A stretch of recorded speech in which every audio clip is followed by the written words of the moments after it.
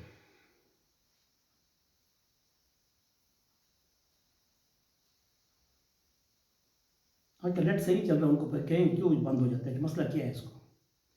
تو نبی کریم صلی اللہ علیہ وسلم کی حدیث کے اس روشنی میں حضرت عبید اللہ سندھی رحمۃ اللہ علیہ نے یہ وصیت کی کہ میں اپنی والدہ کے حق میں نصف یعنی ثلث مال کا اس کو وصیت کر کے جا رہا ہوں. تو یہاں یہ آیت نازل ہو گئی، اور اس کے بعد آگے اب ذکر آ رہا ہے کہ الوصیت للوالدین والاقربین، الوصیت للوالدین والاقربین حقا المتقین، اللہ تعالیٰ نے یہ حق رکھ دیا ہے، مقرر کر دیا ہے، محقق کر دیا ہے متقین کے لیے، پکا کر دیا ہے. یعنی اتنی زیادہ اہمیت کے ساتھ اس آیت کو پیش کیا گیا ہے. لیکن اس آیت کو منسوخ کہا گیا ہے، لیکن حکماً یہ منسوخ آیت ہے. مگر شاہ اللہ محدث دہلوی رحمۃ اللہ علیہ نے اس آیت کی تفسیر میں اپنے اس واقعات کو پیش کر دیا جس میں اللہ تعالیٰ نے ان لوگوں کے حق میں جو غیر مسلم ہیں، اگر وہ آپ کے والدین میں سے ہیں تو وہ تو آپ کے وارث نہیں بن سکیں گے، تو اس لیے اللہ تعالیٰ نے اس میں وہ حق ان کی وصیت کے ساتھ ان کو مضبوط کر کے ان کو ہر قسم کے نقصان سے بچا دیے. اسلام بڑا ہی عافیانہ اور معافیانہ اور نہایتی ناصحانہ اور ہر لحاظ سے محافظانہ یہ ایسا مذہب اسلام ہے جو آفاقی مذہب ہے، جو صرف اپنے مذہب کے اندر رہنے والوں کی نہیں بلکہ اڑوس پڑوس اور تمام لوگوں کی پوری خبر گیری کرنے والا ہے. تو اب یہاں یہ بات آگے دیکھیے کہ فَمَن بَدَّلَهُ بَعْدَ مَا سَمِعَهُ، پس جس شخص نے وصیت کو بدل دیا اس کے بعد سننے کے، فَإِنَّمَا اسْمُهُ عَلَى الَّذِينَ يُبَدِّلُونَ، پس بڑا ہی وہ گناہگار ہے، گناہ کبیرہ کرنے والا ہے اس شخص پر کہ جس نے اس وصیت کو وصیت کرنے والے کے بعد بدل دیا صرف اپنے مفاد کی خاطر. اب سوچنا چاہیے گریبان میں جہاں ہم کیا کر رہے ہیں آج کل. ان اللہ سمیع علیم، بے شک اللہ تعالیٰ بھی خوب سننے والا ہے اور خوب جاننے والا ہے. فمن خاف من موص، پس جس شخص کو خوف ہو کہ موصی نے، موصی کہتے ہیں وصیت کرنے والے کو، یہ فاعل کا صیغہ ہے، سبجیکٹو ہے. فمن خاف، پس جس شخص کو خوف ہو من موص، اس اپنے وارث سے جو موروثی جو مورث ہے، جو موصی ہے، جو فوت ہونے والا ہے اور وہ وصیت کر رہا ہے، جانفن کہتے ہیں جانبداری کرتے ہوئے، جانفن مانی جانبداری کرتے ہوئے کسی کے حق میں وہ ایسی وصیت کر کے جا رہا ہے کہ جس میں وہ وصیت یا تو غیر شرعی ہے یا وہ وصیت ایسی ہے کہ اپنے جناب ورثاء کو محروم کرنے کی خاطر ہے. تو اب اس میں اگر وہ آپس کے فہام و تفہیم سے وہ پھر بیٹھ کے اس وصیت کو بدلیں او اسمن، تو پھر اگر اس نے گناہ کا کام کر کے وہ موصی وصیت ایسی کر کے گیا ہے، بعض ایسی وصیتیں بھی کر کے جاتے ہیں کہ سلم حال بنا دو، یا بعض ایسے بھی کہتے ہیں کہ یہ میرے مال کو میرے مرنے کے بعد اتنا مال میرے ختم قرآن پہ لگا دو، اور ختم قرآن پر موصی کی وصیت نہیں چلتی کیونکہ وصیت قرآن پاک پڑھنے میں نہیں ہو سکتی. قرآن پاک پڑھنے والے بغیر اجرت کے قرآن پڑھیں اور پھر وارثین اپنی مرضی سے اکٹھے ہو کر پہلے وارثین اس مال کو تقسیم کریں، پھر اس کے بعد اپنی افہام و تفہیم سے اپنی سب کی رضا، اور بالغ بھی ہونا سب کا شرط ہے. اگر کوئی اس میں یتیم ہے تو اس کا مال پورا نکال کر الگ رکھا جائے گا. جو وارثین بالغ ہیں، جوان ہیں، ان کا مال تقسیم کرنے کے بعد پھر اس کی وصیت پہ اگر کوئی عمل کرنا چاہے تو واجب بھی نہیں ہے کیونکہ قرآن بغیر اجرت کے پڑھا جاتا ہے. آج کل یہ بھی وصیتیں سننے میں آتی ہیں کہ میرے مرنے کے بعد یہ پیسے جو ہے جو پڑھنے والے آئیں ہر جمعرات کو آ کے ختم قرآن کریں اور میرا 10 لاکھ روپے ان پہ خرچ کر دو. اس طرح کی وصیت نہیں چلے گی. اس قسم کی وصیت کے بارے میں رسول اللہ فرما رہے ہیں، قرآن پاک فرما رہا ہے، اللہ تعالیٰ کہہ رہے ہیں فمن خاف، جس شخص کو خوف ہو کہ موصی نے، وصیت کرنے والے نے جانبداری کی ہے یا وصیت کرنے والے نے گناہ کا کام کیے ہیں، تو اس کو آپس کی افہام و تفہیم سے فاصلہ بینہم، آپس میں بین ان وارثوں کے اس کو اصلاح کی جائے. فاصلہ مانی اس کو مصلح کیا جائے، اس کو صلاحیت دی جائے، اس کو ٹھیک کیا جائے تاکہ وہ گناہگار نہ ہو یا ایسی وصیت کر کے نہ گیا ہو کہ جس میں وہ کسی ایسے کام کرنے کی وصیت کر گیا ہو جو حرام کام ہو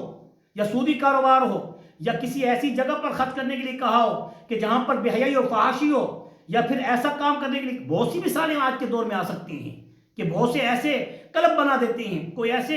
ادارے بنا دیتے ہیں کہ جو بالکل بے حیائی کے نقشے پیش کرتے ہیں. ایسی وصیت پھر کارگر ثابت نہیں ہو سکتی، اس کے اندر اصلاح کرنا ضروری ہے. فلا اسم علیہ، پس اب اس موصی پر کوئی گناہ پھر نہیں ہوگا، ورنہ وہ گناہگار ہوگا اگر ایسی وصیت کر کے جائے گا. ان اللہ غفور رحیم، یقیناً اللہ تعالیٰ بخشنے والا ہے اور بڑے ہی رحم کرنے والا ہے. یہاں یہ تو ترجمہ ہو گیا. اب سوال یہ ہے کہ وصیت جو وصایا سے ہے، جس کے معنی کوئی شخص یعنی اپنی زندگی میں اپنے وارثوں سے یہ کہے کہ میرے ترکے کے بعد فلاں فلاں کام آپ نے کرنے ہیں. وصیت کا اطلاق غیر وارث کے لیے ہے، وارث کے لیے نہیں ہے. اگرچہ وہ رثاء میں سے یہ بھی سن لیں اگر کسی وارث کے لیے اگر کسی وصیت کرنے والے نے وصیت کر دی ہے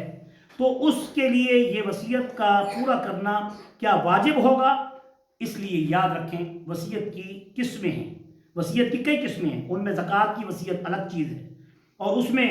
اس طرح کفارات واجبہ کی وصیت الگ چیز ہے، اس طرح صدقہ و صیام و صلاۃ کے فدیے کی وصیت الگ ہے۔ بعض وصیتیں مکروہ بھی ہیں اور مباح بھی ہیں اور باطل بھی ہیں۔ یاد رکھیں والدین اگر اپنی زندگی میں کچھ نمازیں ان کی رہ گئی ہوں اور وہ وصیت کر کے جائیں تو ان کی وہ وصیت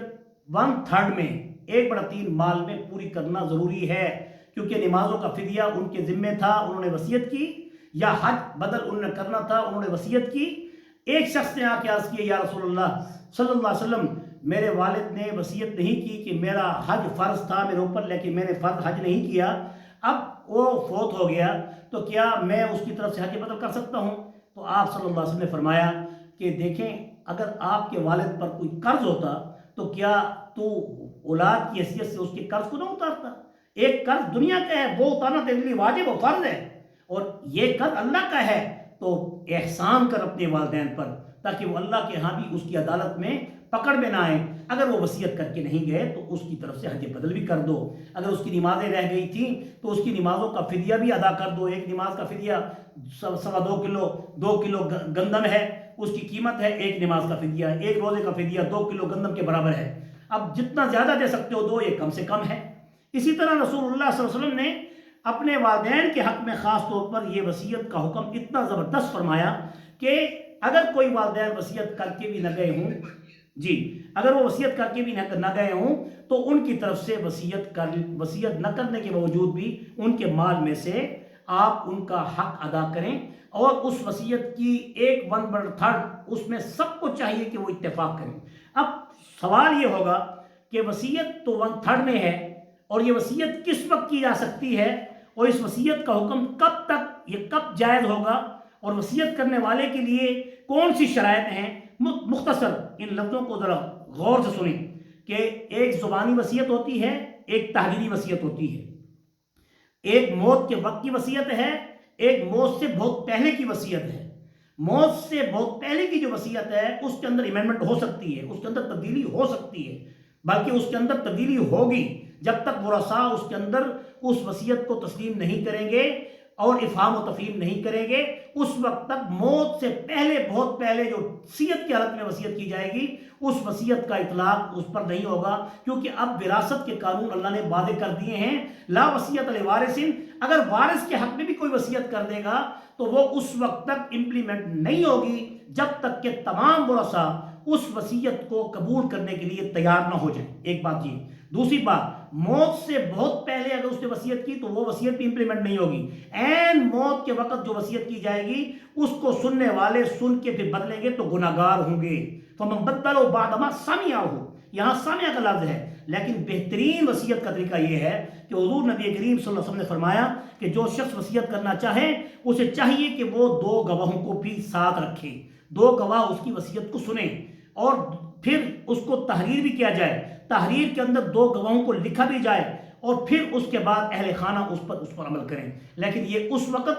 جس وقت وہ موت کے وقت اس دنیا سے جانے کا اس کا وقت ہو۔ اگر اس سے پہلے اس نے وصیت کر دی تھی تو اس وصیت کے اندر، اگر وصیت کے اندر ہے تو وصیت کا اطلاق اس وقت ہوتا ہے عین موت کے وقت، اذا حضر احدکم الموت۔ قرآن کہتا ہے موت کے وقت جو بات کی جائے گی وہ وصیت کہلائے گی، اس سے پہلے والی باتیں وہ کالعدم قرار دی جائیں گی۔ اس لیے بعض بھائیوں میں، بیٹوں میں، بہنوں میں یہ لڑائیاں جھگڑے ہوتے ہیں کہ باپ یہ کہہ گیا تھا مکان بنانا ہے، مدرسہ بنانا ہے، مسجد بنانی ہے، بے شک اس کی وصیت پہ عمل کیا جائے آپس کے افہام و تفہیم سے، لیکن سب سے پہلے اس کا قرض اتارا جائے گا، اس کے کفن دفن کا انتظام بھی اس کے پیسے سے کیا جائے گا۔ یہ یاد رکھیے کفن دفن بھی آج کل مہنگا ہے، بعض جگہوں پر زمین لینی پڑتی ہے اور اس کی قیمت دینی پڑتی ہے، جیسے ڈیفنس کے اندر، تو اس کے مال سے ہی، اس کی پہلے وراثت کے مال سے ہی اس کی وہ قیمت دی جائے گی، پھر اس کے کفن دفن کا انتظام کیا جائے گا، پھر اس کے بعد اس کا قرض اتارا جائے گا، پھر اس کے بعد اس کی بیوی ہے تو اس کا مہر اگر وہ معجل غیر معجل ہے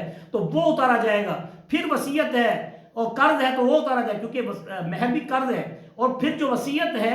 وہ 1/3 ہے، یعنی کل مال میں سے 1/3 حصہ مال کا نکال کر اس کو دیا جائے گا جو غیر وارث ہے، اور پھر اس کے بعد وہ وصیت جو کہ اس نے